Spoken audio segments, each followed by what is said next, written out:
Good morning, students. Yesterday we had learned about the uh, classification of industries. In that we have learned the industries which are on the basis of raw material. And in that on the basis of raw material, there are two types we have learned. First is the agro-based industry. Second, we have learned about the mineral-based industry. Now, first we have to study in this all industries one by one. If we study, first we have to study about the agro-based industry. Agro-based industry means industries which are based on agriculture for raw material. It is known as agro-based industry. So in this industry, what are the important agro-based industry? Let us see. First we can see the textile industry. Next one, jute industry. Next one, fiber. Many other fiber crops or fiber industries are there. Next, edible oil industry we can see. Okay, and rubber industry, sugar industry. These all are depending on the agriculture for raw material. So, in this list, first we have to study about the textile industry. So today we will study about textile industry as the one of the important agro-based industry. So textile industry is one of the very important industry in India since from the ancient days. In that textile industry, the contribution to GDP, that is gross domestic product, textile industry contribute only 4%. Okay, 4% contribution is performed by the textile industry. And another important fact we have to understand that it is one of the self-reliant industry. Self-reliant industry means each stages of production of textile industry, the raw material is in from first stage to next stage, the raw material is given or it is transferred to it is taken as the raw material for the second stage. So every stages the raw material is available from this industry itself. That is why it is self-reliant. For example, cotton, it is after many process we get the garments, right? So each and every process of this cotton industry or that particular textile industry, it depends the first stage for the raw material. So raw material is given to the next stage. So completely depends on itself. That is why it is known as self-reliant. And another important thing that it is value added. Means it is completely value added in the chain, value chain, it is complete. From the production till the distribution, the activities performed, every activities at each stage value add chain is complete. So values which added. So that is why these are the important things that we have to remember about the textile industry. So it is self-reliant, means it depends on raw material from itself only. Then it is complete in the value added chain and also 4% to the GDP contribute. So in this textile industry, there are many type of textiles, right? First important textile is cotton textile. Cotton textile industry is since from the long back, cotton textile or cotton cultivation and cotton clothes are woven in our country. So when the British had arrived in India, many textile mills they have established. So one of the important first textile mill established in India in 1854 in Mumbai. So this was the first textile mill. And cotton textile, about the cotton textile we have to study in detail. So in cotton textile today we can see that 80% of the mills are in private sector. Remaining all are in the public sector.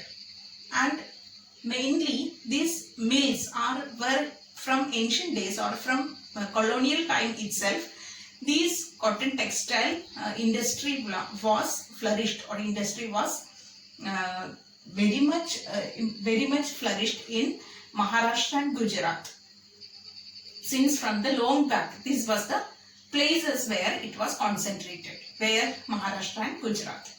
Why Maharashtra and Gujarat was very famous for, or it is one of the center for cotton textile industry, because there are many reasons. First important reason is that availability of raw material or availability of raw cotton. Maharashtra itself produces raw material cotton, and Gujarat also cotton cultivation is plenty. So availability of raw cotton is one of the important factor. Next important factor that labor, cheap labor is available here. Then port facilities or transport facilities including the port. Mumbai is a port, okay, and in Gujarat also port is situated. So port facilities are nearby in these places. Next thing that moist climate. Cotton cultivation needs moist climate. So this is available in Gujarat and Maharashtra. That is why these all factors contribute to the localization of cotton textile industry in Gujarat and Maharashtra. So these are the important things. Now we can study that cotton textile is involved, or this cotton textile production is involved in various stages. Spinning, from cotton plucking, cotton balls plucking the balls, then ginning, spinning, weaving, many processes are included in this. Okay. So every process, many laborers are needed. So one of the industry which give job opportunities to lot of people, that is cotton textile industry, because after each and every stage many laborers are required. So this industry give job to many people. Another important thing that this industry is also give space for other industries to flourish, because many other industries are needed to support this cotton textile industry. For example, dyeing, to give the color to the clothes, dye, okay, chemical dyes are needed. So industries which produce chemical dyes, okay, industries which are needed for packaging, industries which needed for engineering things, that these all are supported industries for cotton textile industry. So cotton textile industry, because of cotton textile industry, many other industries are also needed to support this industry. So it gives lot of employment opportunities to the people. So we were discussing about the cotton textile industry and the major important areas of concentration of these industries. Now we can see that I have told you that there are many processes in this industry. For example, plucking the balls, cotton balls, then spinning, then weaving, then processing, and after that dyeing, then garments, okay, tailoring. These all works are there. So in each work, many people are needed, many laborers are needed, so that this industry give employment opportunities to lot of people. Next, we have to discuss that in this cotton textile industry, spinning is one of the important activity. And we have in India the very important largest spindles, world-class spindles in India, in our country. So spindles in India are world-class, very highly sophisticated spindles we have. So spinning is very much improving or very successful in our country, but weaving sector is not that much successful, because spinning is highly concentrated or highly centralized. Spinning sector is centralized, but weaving is decentralized. Means spinning is centralized in some of the places, for example Maharashtra, Gujarat, Tamil Nadu, etc. In these many places we can see, in these areas, lot of places we can see the spinning mills we can see. So spinning is carried smoothly in our country in a system of centralized system, and but weaving is decentralized. Weaving is decentralized because weaving we depend upon the traditional handloom, handspun system we have, and very particular different areas where different type of weaving is conducted, embroidery, jerry, etc. Very different handicraft or handloom works are conducted in various places. That is one of the unique weaving weaving position in India. Many places are there, but it is not centralized, it is decentralized. We can see that weaving in many, if we take each state, weaving is different. Okay, weaving and the designs, these all are different. So weaving sector is not that much improved in our country because of this decentralization. Okay, decentralization is there in the weaving sector. That is the reason we can say. But spinning, we have world-class spindles are there, and yarn produced in India is highly very good in quality, and this yarn is very high grade yarn we produce, but that yarn cannot be matched with the weaving sector in our country. So most of the yarn produced here is exported to other countries, mainly Japan. Okay, we export to many countries, mainly Japan we export. So yarn is exported and we import the garments. Okay, the same yarn they produce with their weaving skills, they produce the garment and we import that garment. This is one of the mismatch or the drawback of this industry. Means we produce high quality yarn, but we cannot use it because there are many reasons. Why I have told you first reason that it is weaving is completely decentralized. That is one of the important thing.